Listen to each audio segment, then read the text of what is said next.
નીતિ આયોગના ચેરમેન તરીકે કોણ હોય છે? મોસ્ટ આઈએમપી પ્રશ્ન છે વિદ્યાર્થી મિત્રો, અત્યાર સુધી 7 થી 8 વાર પૂછાઈ ગયેલો પ્રશ્ન નીતિ આયોગનો. અને નીતિ આયોગનો કોઈ પણ પ્રશ્ન છે એ પરીક્ષામાં આવે અને આવે છે.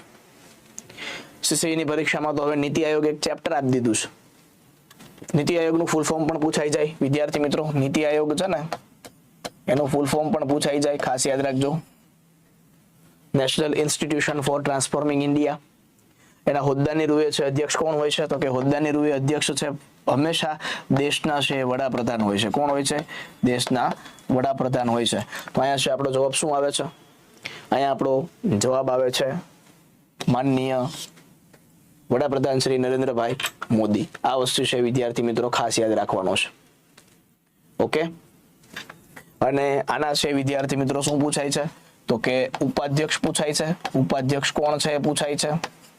અને એના સીઈઓ પૂછાય છે કે સીઈઓ કોણ છે? બંનેની છે એ હાલમાં નવી નિમણૂક થઈ છે. તો નીતિ આયોગના ઉપાધ્યક્ષ અને નીતિ આયોગના સીઈઓ કોણ છે એ કોઈ કહેશે મને શું છે એમ? નીતિ આયોગ છે એના ઉપાધ્યક્ષ કોણ છે? તો કે અશોક લાહિરી છે. કોણ છે? અશોક લાહિરી.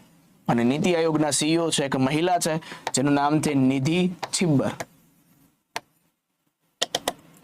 નિધિ છિબ્બર નામ છે.